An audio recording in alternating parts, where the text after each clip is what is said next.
నాకు పూరి అంటే చాలా ఇష్టం, కానీ అదేంటో అస్సలు పొంగవు, అప్పుడు అలా వస్తాయి అని అనుకునే వాళ్ళకి ఈ వీడియో. ఒకసారి ఈ వీడియో చూసి పక్కా ట్రై చేయండి. ఈసారి మాత్రం పక్కా పూరిలానే పొంగుతుంది. దానికోసం ఒక ప్లేట్లోకి కొంచెం మైదా పిండి, గోధుమ పిండి అయినా వేసుకోవచ్చు, that's your choice.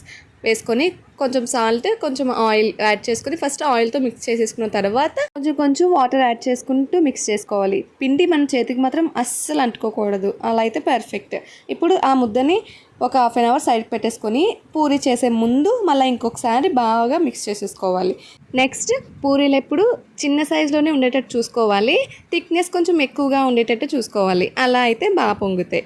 Next main step ఏంటంటే ఆయిల్ బాగా హీట్ అయిన తర్వాత మాత్రమే పూరీని అందులో వేయాలి. వేసి గరిటెతో కిందికి అలా ప్రెస్ చేస్తూ ఆయిల్ పూరీ పైకి వెళ్ళేటట్టుగా వేసుకుంటూ ఉంటే ఆటోమేటిక్గా పూరీ పొంగిపోతుందండి. చూసారా పూరీ ఎంత బాగా పొంగిందో? ఒకసారి మీరు కూడా ఇలా ట్రై చేయండి. డెఫినెట్గా ఈ టిప్స్ ఫాలో అవ్వండి, మీరు కూడా సక్సెస్ అవుతారు పూరీ చేయడంలో.